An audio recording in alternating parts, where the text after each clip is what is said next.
নমস্কাৰ বন্ধুসকল, social life এক্সপ্ল'ৰলৈ স্বাগতম জনাইছোঁ। ভাৰত হৈছে পৃথিৱীৰ ভিতৰত তীব্ৰ গতিৰ আগবঢ়া অৰ্থব্যৱস্থা।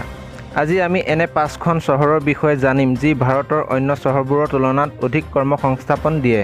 5 নম্বৰত আছে চেন্নাই। চেন্নাই হৈছে ভাৰতৰ কৰ্মসংস্থাপন দিয়া বা চাকৰি দিয়া চহৰৰ ভিতৰত 5 নম্বৰত পৰিছে। চেন্নাই তামিলনাডু ৰাজ্যৰ ৰাজধানী যি সম্পূৰ্ণ আৰু ধনী চহৰ বুলি ধৰা হয়।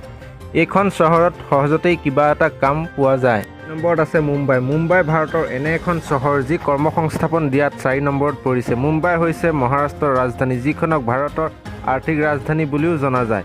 ভাৰতৰ মায়ানগৰী মুম্বাইত ব্যৱসায়ৰ বহুতো বিকল্প আছে।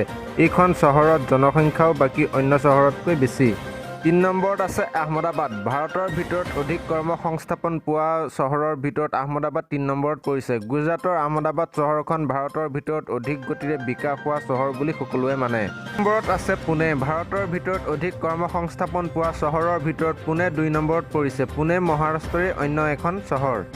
1ম নম্বৰত আছে বেংগালুৰু। ভাৰতৰ ভিতৰত সকলোতকৈ অধিক কৰ্মসংস্থাপন দিয়া চহৰৰ ভিতৰত বেংগালুৰু প্ৰথম স্থানত আছে। এইখন চহৰ কৰ্ণাটক ৰাজ্যৰ ৰাজধানী। বেংগালুৰুক ভাৰতৰ চিলিকন চিটি বুলিও কোৱা হয়।